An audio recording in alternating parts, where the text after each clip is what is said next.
तो नॉर्मली अगर green fodder उनके बॉडी में अगर आप 50% से भी ज़्यादा ये करेंगे तो टीडीएन जो रहता है ग्रीन फॉडर का वो कम से कम 90 to 95% होता है। अभी हम ऑलमोस्ट 7 से 8 साल हाइड्रोफोनिक फॉडर के ऊपर काम करते हैं, तो हम उसके ऊपर कॉन्फिडेंटली बोल सकते हैं अगर जो कोई कैटल या फिर गोट वाला हाइड्रोफोनिक फॉडर खिलाता है तो वो फॉडर 90 to 95% डाइजेस्ट होता है, उसको टीडीएन बोलते हैं। उसका पैलेटेबिलिटी जो बोलते हैं ना कितना डाइजेस्ट हो सकता है, तो वो 90 to 95% होता है। तो it is also very important आप उनको क्या खिलाते हैं, और उसका ये फैक्टर कोई कंसीडर ही नहीं करता है। लोग सिर्फ देखते हैं इसमें प्रोटीन है, उनके हिसाब से डालता है। ये भी सोचना बहुत ज़रूरी है कि उनको वो डाइजेस्ट होने वाला है कि नहीं होने वाला है। तो ये चीज़ भी आपको फोकस करना है। एक एग्जांपल मैं दूंगा जो आपको मैंने सोयाबीन का दिया, और एक एग्जांपल देता हूँ। अगर वीट है तो वीट में नॉर्मली अगर हम फॉर एग्जांपल पकड़ेंगे 10% प्रोटीन है, उसमें से सिर्फ उनको अगर आप वीट अपने फॉर एग्जांपल 1 kg अपने वीट खिलाया गोट को, तो उसमें से भी वो सिर्फ 20% डाइजेस्ट करेगा। 20% डाइजेस्ट करेगा मतलब उसमें से सिर्फ 2% प्रोटीन मिलने वाला है। और दूसरी डेंजरस बात क्या है कि जो 80% उनको डाइजेस्ट नहीं होता है वो बॉडी में उनके फर्मेंट होता है, क्योंकि they don't have that much capacity to ferment to remain that seeds. तो वही उससे क्या होता है उनको डाइजेशन में बहुत इश्यूज आ जाते हैं, उससे क्या होता है एसिडोसिस होता है। तो that is very dangerous.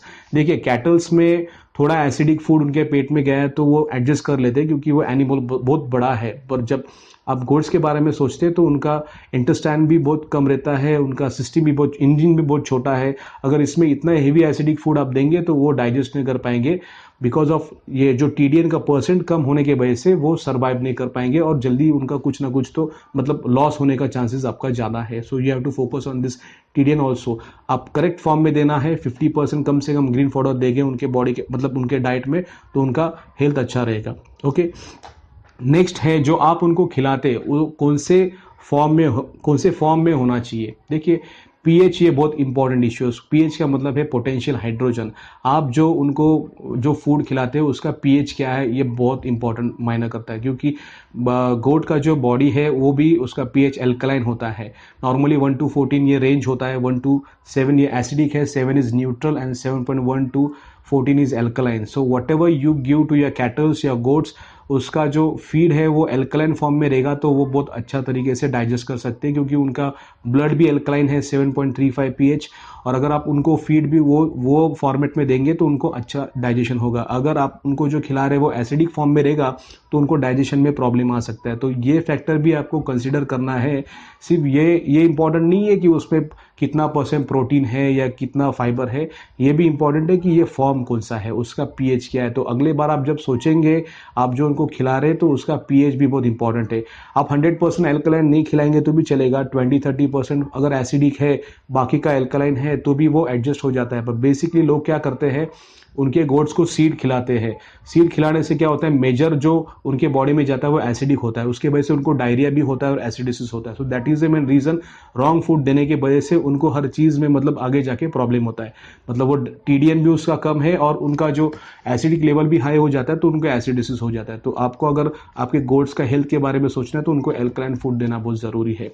Next point है ये भी इम्पॉर्टेंट है कि आप उनको ड्राई मैटर के हिसाब से खिलाना होता है, क्योंकि हर बॉडी के हिसाब से आपको उनको मैंने जो बोला था ना कार्बोहाइड्रेट वो बेसिकली फाइबर ये सब इसके अंदर होता है। तो आपको एक कैलकुलेशन करना पड़ता है कि उनका बॉडी वेट के आपके बॉडी वेट के हिसाब से आपको एक इन जनरल कुछ खिलाना पड़ेगा। तो फॉर एग्जाम्पल एक ऐसा थंब रूल है कि अगर आपको आपके गोट को खिलाना है तो उनके बॉडी वेट के आपको 1 to 2 kg ड्राई मैटर उनके पेट में जाना चाहिए। 1 to 2 kg ड्राई मैटर मतलब उसका अगर आप ड्राई वेट करेंगे उसमें मॉइस्चर 0% होना चाहिए, तो 1 से 2 किलो के आसपास वो ड्राई मैटर होना चाहिए। अभी मैं न्यूट्रिशन के ऊपर नहीं बात कर रहा हूँ, ड्राई मैटर के ऊपर बात कर रहा हूँ। तो इतना ड्राई मैटर उनके पेट में जाना चाहिए। अगर ये ड्राई मैटर के अंदर वो न्यूट्रिशन भी इन रहेगा तो हर चीज़ परफेक्ट हो जाएगी। अगर सिर्फ ड्राई मैटर के ऊपर बात करेंगे तो फिर जो सूखा चारा हम बोलते हैं ड्राई है वो खिलाएंगे तो फिर काम नहीं होगा, उसके अंदर न्यूट्रिशन भी होना चाहिए। पर देखिए ये भी आपने कभी सुना नहीं होगा कि गोट को सिर्फ लिक्विड डाइट पे कभी रखते नहीं है। मैं तुम्हें बोलूँगा ऑरेंज जूस पिलाइए काम हो जाएगा, ऐसा नहीं होता है। उनको कुछ फाइबरस फूड भी होना चाहिए। तो आपको ये भी ध्यान रखना है कि जो पूरे दिन में आप उनको खिला रहे हैं उसमें कम से कम 1 से 2 kg के आसपास उनको ड्राई मैटर होना चाहिए। 1 से 2 kg ये मैं किसको कंसिडर कर रहा हूँ, अगर फॉर एग्जांपल जो मेल गोट है उसका 50 kg वेट है, 50 केजी वेट है तो उसको उसका बॉडी वेट के हिसाब से 1 से 2 केजी के आसपास ड्राई मैटर उसके बॉडी में जाना चाहिए। अभी मैं डायरेक्ट ये पॉइंट पे आता हूँ कि आपके गोट्स को दिन में कितना खिलाना है और क्या रेशो में खिलाना है, तो मतलब ये पॉइंट आपको क्लियर हो जाएगा।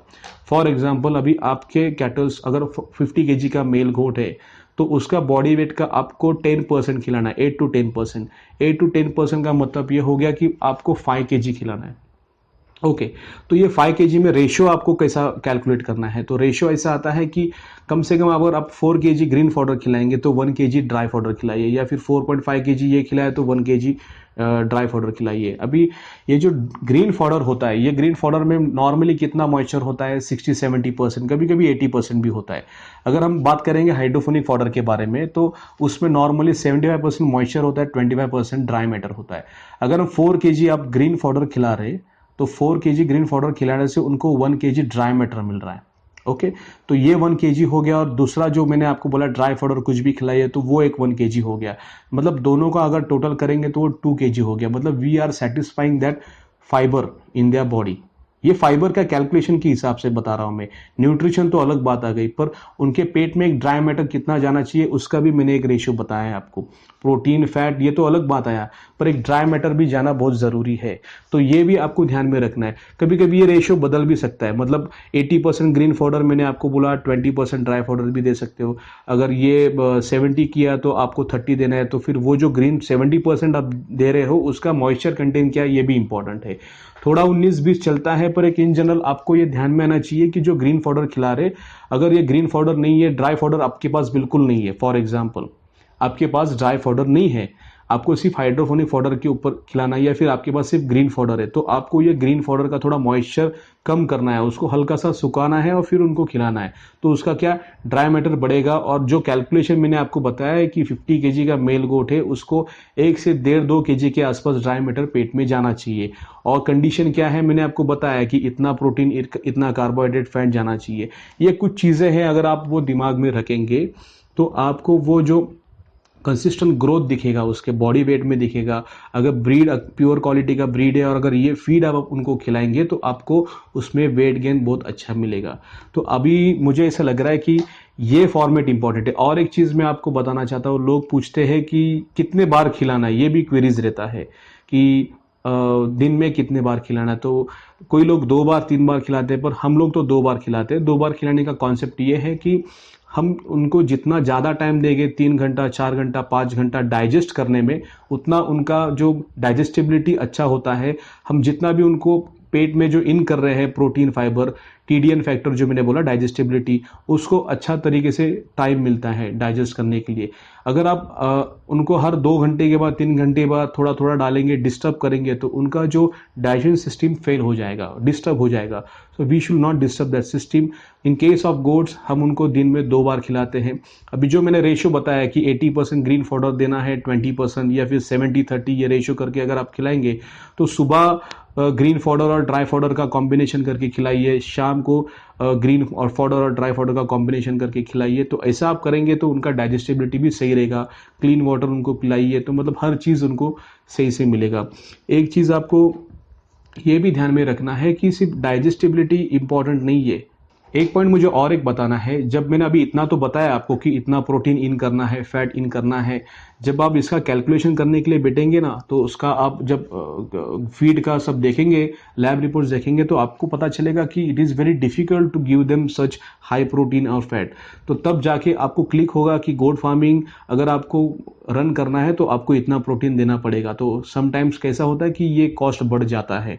सो because of that reason only we suggest you कि अगर आप हाइड्रोफोनिक फॉडर चालू करेंगे, हाइड्रोफोनिक फॉडर चालू करने से क्या होता है, मैंने आपको बताया था कि उसमें न्यूट्रिशन वैल्यू ऑटोमेटिक बढ़ जाता है, टीडीएन फैक्टर बहुत हाई है, तो मतलब कम खर्चे में भी आप अच्छा क्वालिटी का प्रोटीन और फैट उनको दे सकते हो। So that is the main reason मैं हमेशा बोलता हूँ कि हाइड्रोफोनिक फॉडर आपके गोट्स के डाइट में इन करिए, तो उससे आपका ऑपरेटिंग कॉस्ट भी कम हो जाएगा। क्योंकि एक ध्यान में रखना, जो स्टॉल फीडिंग में गोट फार्मिंग चालू करते हैं उनका कॉस्ट बढ़ जाता है as compared to open grazing.